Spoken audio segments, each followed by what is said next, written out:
Parmi les imposantes montagnes de l'Himalaya, il existe un lieu où le sacré et le mystérieux s'entremêlent. Une terre de temples anciens et de stupas sacrés, où l'hindouisme et le bouddhisme façonnent un paysage de foi. Mais derrière cette image se cache une autre histoire, aussi profonde que silencieuse, la présence de l'islam au Népal.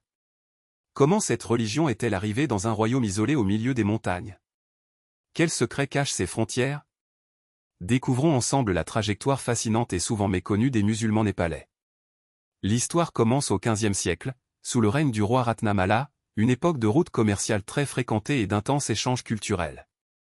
Parmi les marchands qui traversaient la vallée de Katmandou, un groupe se distinguait, les commerçants cachemiris.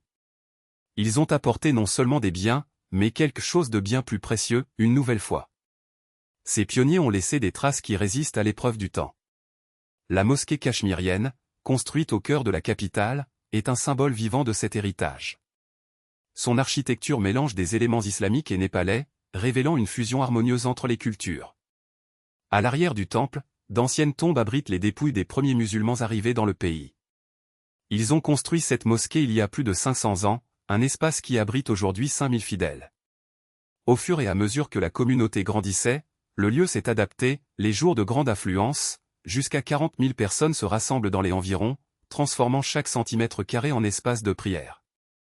Ces dernières années, le nombre de mosquées a augmenté, également en raison des conversions. Mais qui sont ces nouveaux musulmans? Beaucoup sont des Népalais qui ont trouvé un chemin de foi et d'appartenance à l'islam.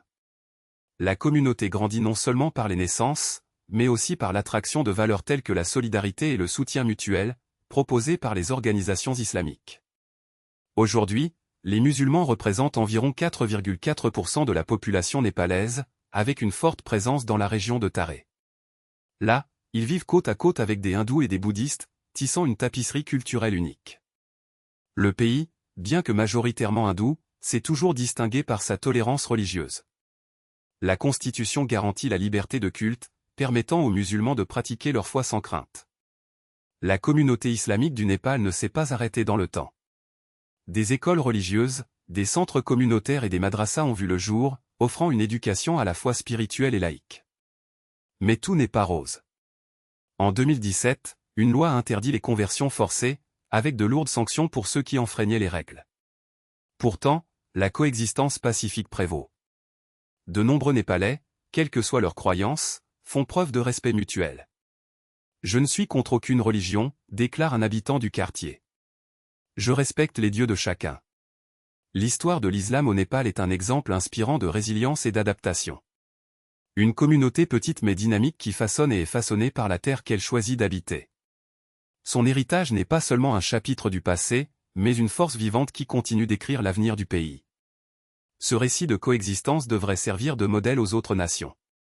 Après tout, la foi n'a pas besoin de diviser, elle peut unir. Si ces histoires vous ont touché, partagez ces connaissances. Laissez votre avis dans les commentaires et suggérez d'autres thèmes que vous aimeriez voir explorés. À la prochaine fois, et que la paix soit avec tout le monde.